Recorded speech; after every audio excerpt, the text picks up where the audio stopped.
Sylvia and Ron, the fight against gangs in Chicago is beset with problems. Gang intelligence and law enforcement is sometimes questionable, and what's reliable and significant is not often shared with the people who need to know it.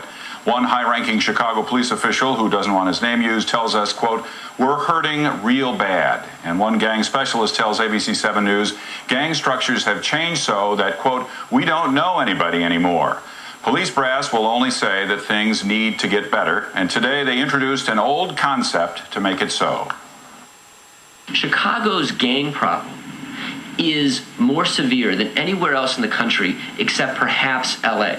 Here's the problem. The gangs in Chicago are entrenched. They've become factionalized. It's become increasingly difficult to know who the bosses are. Many veteran cops with gang knowledge are nearing retirement.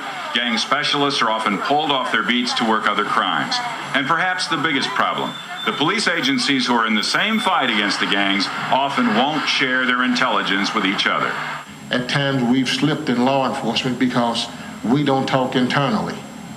The superintendent acknowledged the intelligence sharing problem today and announced a plan to fix it. Gang strategy teams, they're being called. They'll put together at the same table Chicago Police, 4 federal law enforcement agencies, the U.S. Attorney's Office, and the Cook County State's Attorney's Office. Their mission is to lose the bureaucracy and share everything they know. We didn't share sources. We didn't share confidential informants. And this is a new way of doing business. I think we're all on the same page now. There'll be 5 of these teams in the city, and they'll meet once a week. Already, critics are saying that it's just a Band-Aid, sounds good, but won't deliver a sufficient number of lawmen, nor the commitment to keep them focused on the fight.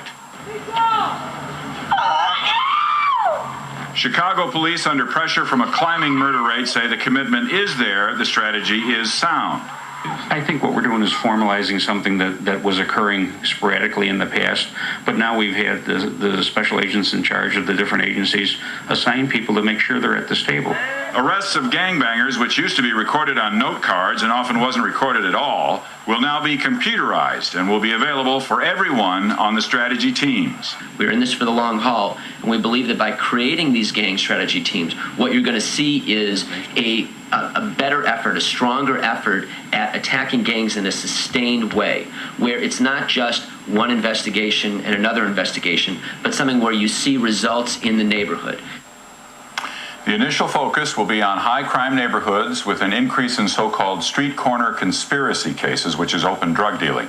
This effort will be, everyone acknowledges, a long-haul campaign which will certainly test this newly stated willingness among various law enforcement agencies to share what they know. Unpleasant to hear that we may have the worst gang problem in the nation, but it's better than ignoring it. Absolutely, and the only way they're going to do it is to talk about it and share information that heretofore they have been reluctant to share. Thanks, Paul.